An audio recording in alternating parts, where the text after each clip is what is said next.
Bismillahirrahmanirrahim. Today chapter 12 we are going to discuss chapter 12 graphs and inverse trigonometric function and the solution of equations. Exercise 12.1. First question: find the domain and the range of each of the following. 2 sine 3x. Now sine theta is let's suppose y is equal to 2 sine 3x. Given function is defined for all real numbers. Now remember that sine function जो है वो हम कहते हैं तमाम real numbers पे define है, मतलब ये कि आप इसमें वैल्यूज़ निकाल सकते हैं और इसकी मैक्सिमम रेंज आपको पता है कि सिंस वाई साइन थीटा को हम वाई कोऑर्डिनेट लेते हैं। इस तरह जब हम इसमें सर्किल में आते हैं तो ये फंक्शन की वैल्यू यहाँ ज़ीरो से शुरू होती है, यहाँ पर -1 आ जाती है और इसके बाद फिर ज़ीरो और उसके बाद मतलब सॉरी यहाँ पर ज़ीरो, यहाँ पर +1 और यहाँ -1 और उसके बाद ही तो साइन फंक्शन की मैक्सिमम रेंज जो है वो -1 से +1 है।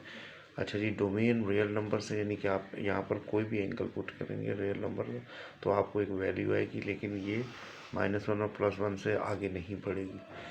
तो given function is define for all real numbers, ये रियल नंबर्स के लिए डिफाइन है। तो डोमेन ऑफ दिस 2 sin 3 का हो गया रियल नंबर्स, ठीक है।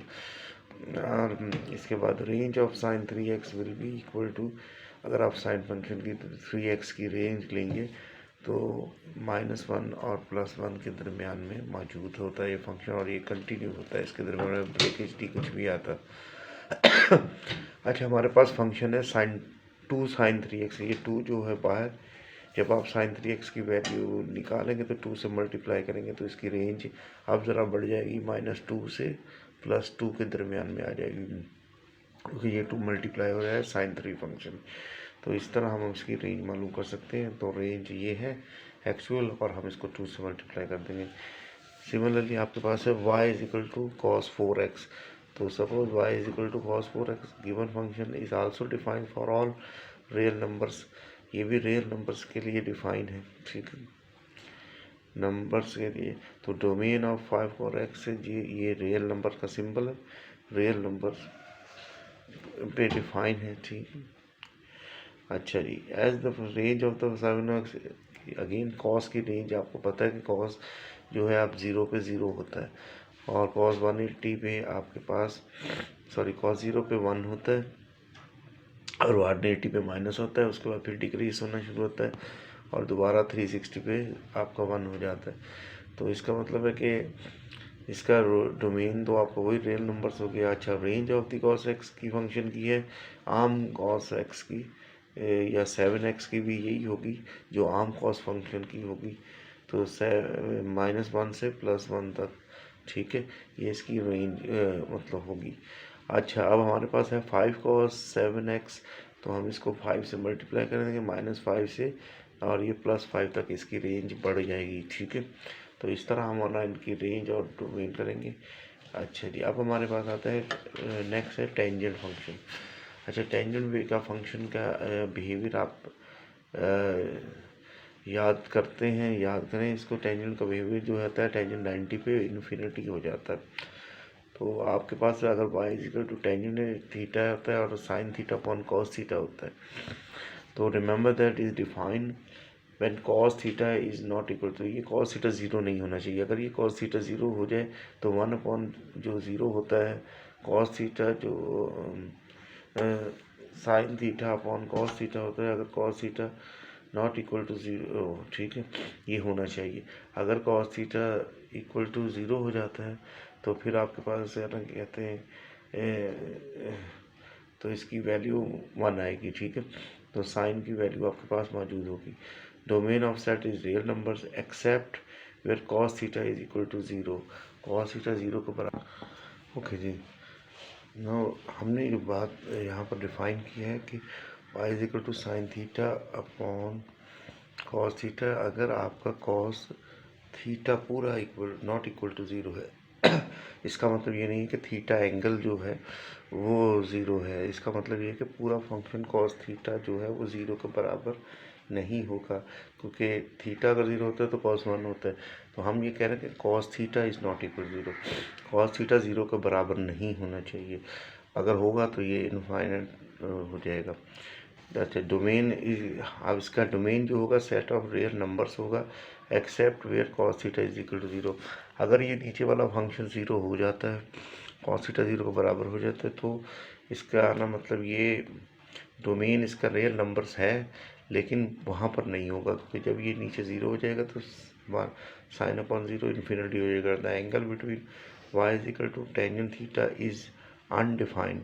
ये अनडिफाइंड है n पाई अपॉन 2, यानी कि पाई अपॉन 2 है बेसिकली, दैट इज़ 90, लेकिन इसके मल्टीपल्स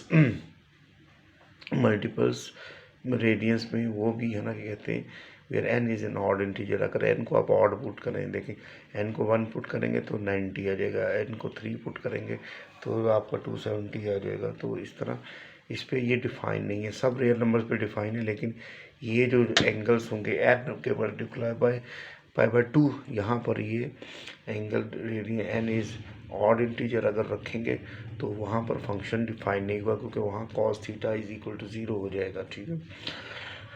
अच्छा, the range is the set of real numbers. अच्छा, इसकी रेंज कहाँ होगी? अच्छा, इसकी रेंज जो होगी वो प्लस इन्फिनिटी से माइनस इन्फिनिटी के दरमियान में होगी, क्योंकि यहाँ फंक्शन में जब आपके पास बेशुमार नंबर है कि आप बढ़ सकते हैं, आप प्लस इन्फिनिटी से माइनस इन्फिनिटी तक जा सकते हैं, तो इसलिए इसकी रेंज जो है वो आपकी प्लस माइनस इन्फिनिटी होगा। मैक्सिमम और मिनिमम वैल्यू इसकी प्लस इन्फिनिटी से माइनस इन्फिनिटी होगा। अच्छा जी, अब हमारे क्वेश्चन पे आते हैं। हमारे जो गिवन है y equal to 8 tangent 2x हो गया 8 साइन 4 कॉस 4x। अच्छा जी, ये नीचे अगेन हमारे पास tangent 2x and sine cos 2x। तो कॉस 2x 0 के बराबर अगर हो तो कॉस 2x का इन्वर्स लेंगे, तो आप कहते हैं कि जब अगर पूरा फंक्शन 0 होगा तो ये जो डिफाइन होगा, इसको आना मतलब ये कि आपका जो 2x है पाई बाय 2 पे डिफाइन है। ठीक है। तो n जो है वो ऑड इंटीजर है, तो इसका मतलब ये है कि जब अगर कॉस थीटा पूरा 0 होता है तो n अपॉन पाई बाय 2 पर होता है। ठीक है। तो x is equal to n pi by 4 answer आ गया। सो द डोमेन आर का क्या हुआ, एक्सेप्ट ये जगह पर डोमेन नहीं हो सकता, क्योंकि यहाँ पर तो इनफाइनाइट फंक्शन हो जाता है। तो हम कहते हैं कि इसका तमाम रेंज जो है रियल नंबर्स हैं, यानी कि आर है, लेकिन माइनस कर दे n pi upon 4, n is odd number, तो ये इसका डोमेन होगा। इसका डोमेन यानी कि इन जगहों पर इनफाइनाइट होने की वजह से इसको आप निकाल दें तो बाकी सब उसका डोमेन है। ठीक है। अच्छा, टेंजेंट का रेंज टेंजेंट की रियल नंबर होगी, यानी कि आप रियल नंबर्स में से सब इस्तेमाल कर सकते हैं, तो इसकी रेंज ये होगी। तो इसका मतलब है अगर 8 टेंजेंट 2x की रेंज क्या होगी, 8 को रियल नंबर से मल्टीप्लाई करेंगे तो भी रियल नंबर आएगा, तो 8 टेंजेंट 2x भी रियल नंबर है। अच्छा, इसी तरह हमारे पास कोसेक x 6x है। आप कोसेक को वैसे भी लिख सकते हैं, लेकिन हमने चलो आपके लिए इसको साइन में कन्वर्ट कर दिया ताकि इसलिए आपको समझ में आ जाए।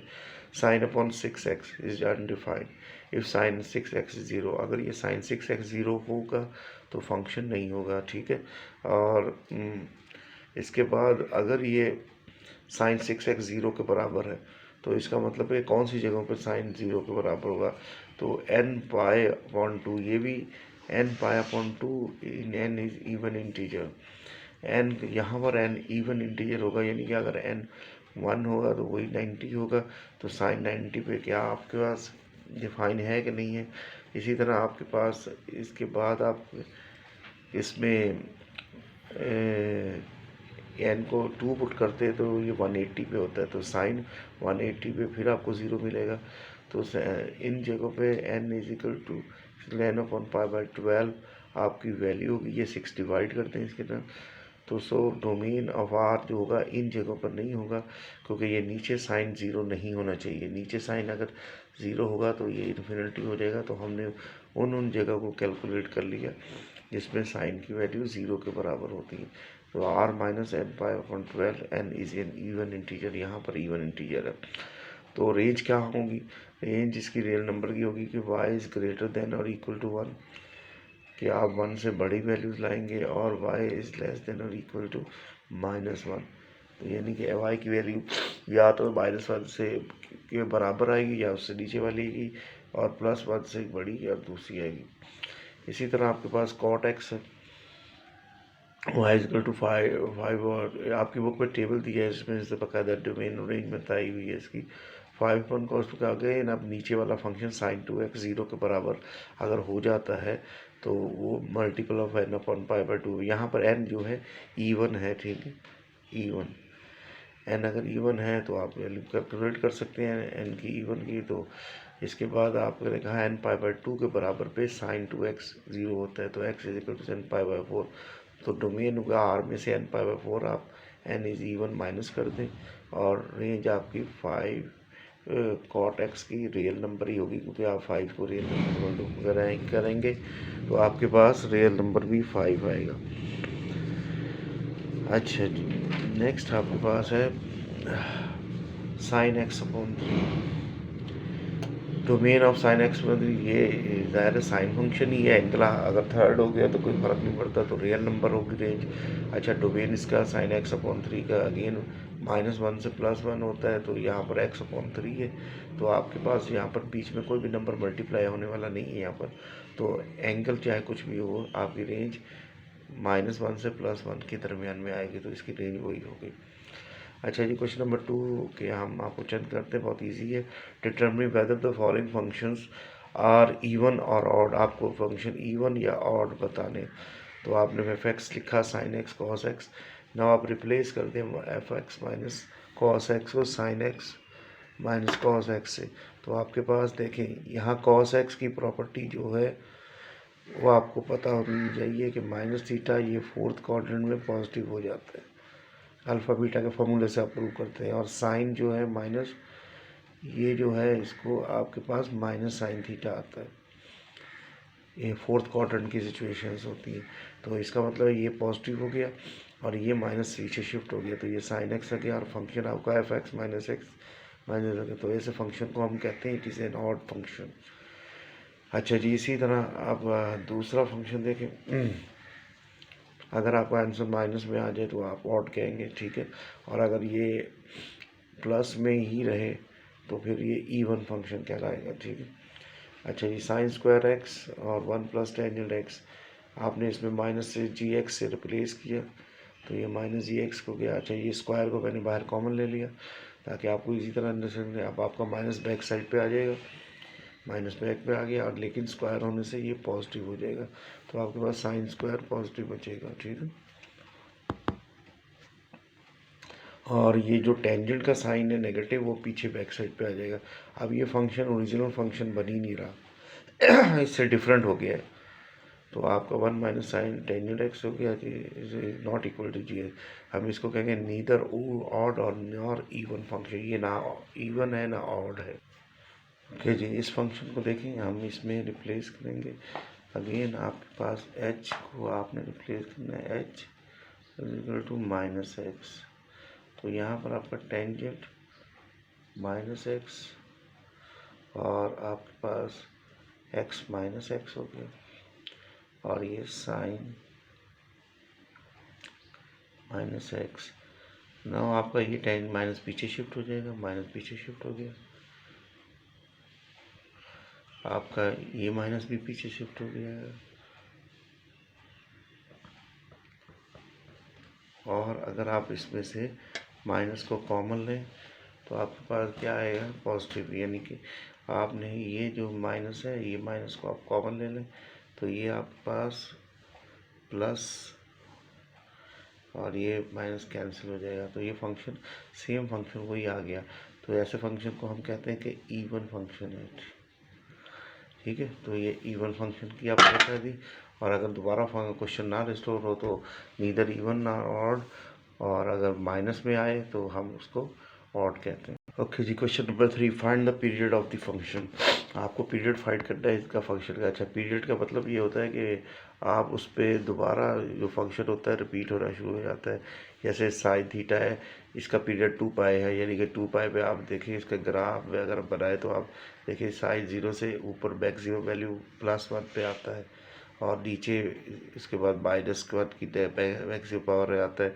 और यहाँ पर जब ये साइन मतलब 0 से स्टार्ट होता है, यहाँ पर आके ये -1 कहाँ पर आता है, मतलब ये कि फंक्शन आपका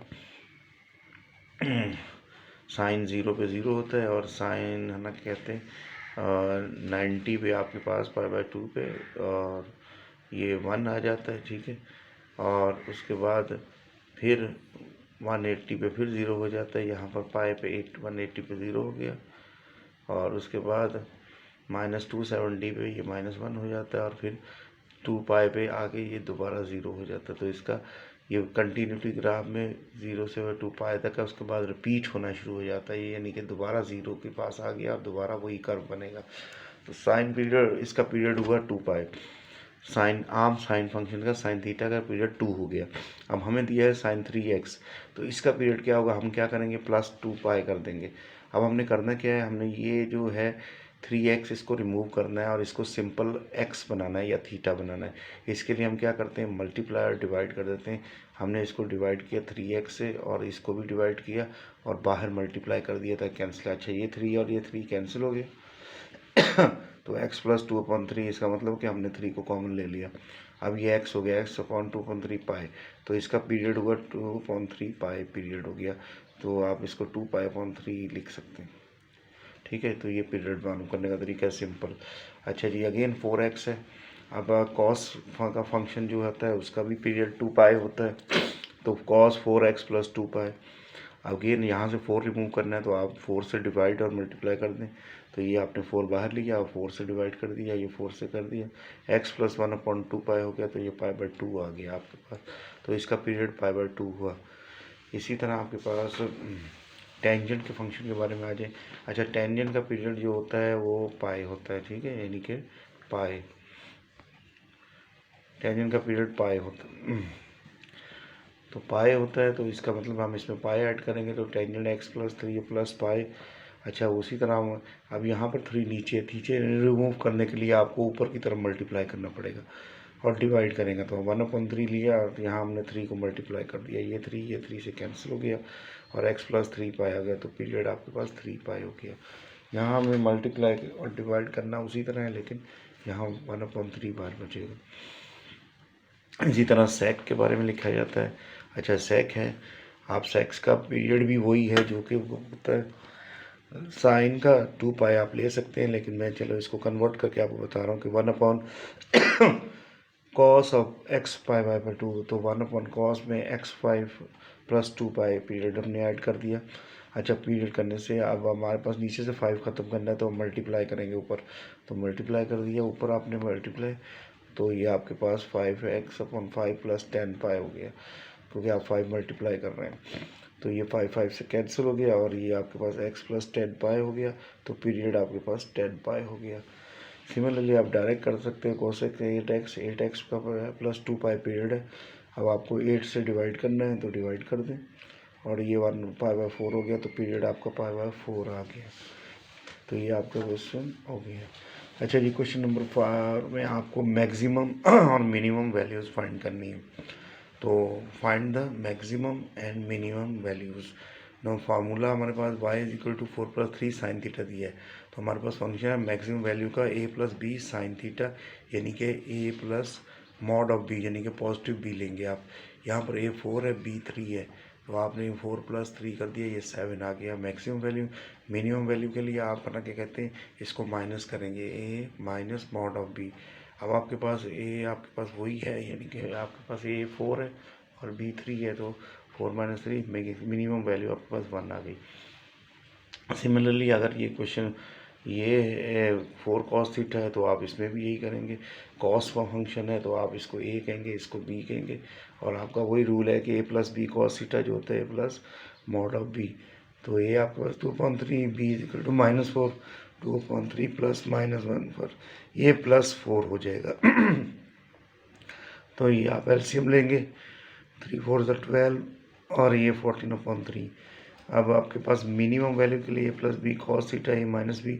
अब ये मॉड में -4 है, ये तो पॉजिटिव ही हो जाएगा, तो बाहर माइनस है तो ये माइनस हो जाएगी। तो अगेन एलसीएम ले लें इसमें 3 तो ये 3 से मल्टीप्लाई करेंगे तो 12 माइनस 10/3 इसका मिनिमम वैल्यू हो गई। इसी तरह हमारे पास ये फंक्शन है कि y=6 - 1/sin3 थीटा, चाहे एंगल कुछ भी हो, उससे हमारा कोई मसला नहीं, हमने सिर्फ a और b को पिक करना है, a और 6 और b -1/3। उसी तरह b + -1/3 ये मॉड है, ये पॉजिटिव हो जाएगी, तो ये +6 + 1/3 इसका एलसीएम लें 19/3। इसी तरह मिनिमम वैल्यू में आप माइनस करेंगे तो 6 - 1/3 17/3 हो जाएगा। अच्छा जी, ये क्वेश्चन इसमें आपको अपॉन में दिया है, तो इसमें करने का तरीका वही है कि आप नीचे वाले फंक्शन को कंसीडर करें। सबसे पहले मैंने इसको कंसीडर करके m कह दिया, चलो आप इसको कुछ भी और भी कह सकते हैं। m = 25 - 12 cos 3 थीटा माइनस ए आपका 25 b माइनस, तो पहले तो हम वैल्यू मालूम करते हैं, लेट ए एम जो हमारी मैक्सिमम वैल्यू होती है, क्योंकि ये कॉस का फंक्शन है, तो 12 + 12 25 + 12 25 + 12 37, ये पॉजिटिव हो जाएगा, 37 आ गया। अच्छा जी, हमने स्मॉल m लिया, y = a - b 25 + -12, ये 25 - 12 13, ये हमने सपोजिशन क्यों की, इसकी वजह ये है कि हम इसको आना कहेंगे कि m आर दी मैक्सिमम और मिनिमम वैल्यू। m' जो होगा वो 1/m के बराबर होगा। तो हमारे पास हमने चेक करनी कि हमारे पास वैल्यू 1/37 आ रही है, m हमारे पास 1/37 और m स्मॉल m 1/30। अब आपको इसको जज करना है। देखें, इसमें जब आप 1 को 37 से डिवाइड करेंगे तो आपके पास कम वैल्यू आएगी, और 1/13 को जब डिवाइड करेंगे तो वो उससे बड़ा नंबर आएगा। तो इसमें से मिनिमम ये हो जाएगा, ठीक है, 1/37, यानी कि उल्टा हो जाएगा। जो हमने मैक्स निकाला तो वो मिनिमम हो जाएगा, और जो मिनिमम निकाला है वो मैक्सिमम हो जाएगा 1/30। यहाँ ये फ़र्क है कि जो हम निकालेंगे बिल्कुल उसी तरह, लेकिन वैल्यूज़ उल्टी हो जाएंगी। मैक्सिमम वाली जो है वो मिनिमम हो जाएगी और मिनिमम वाली मैक्सिमम हो जाएगी। और तो ये आपके पास आज की एक्सरसाइज तकरीबन कंप्लीट, चंद पार्ट मैंने छोड़ दिए, आप उसको कर सकते हैं, और अगर नहीं कर सकते तो कमेंट्स में लिखें, हम आपको कर देंगे। Good luck.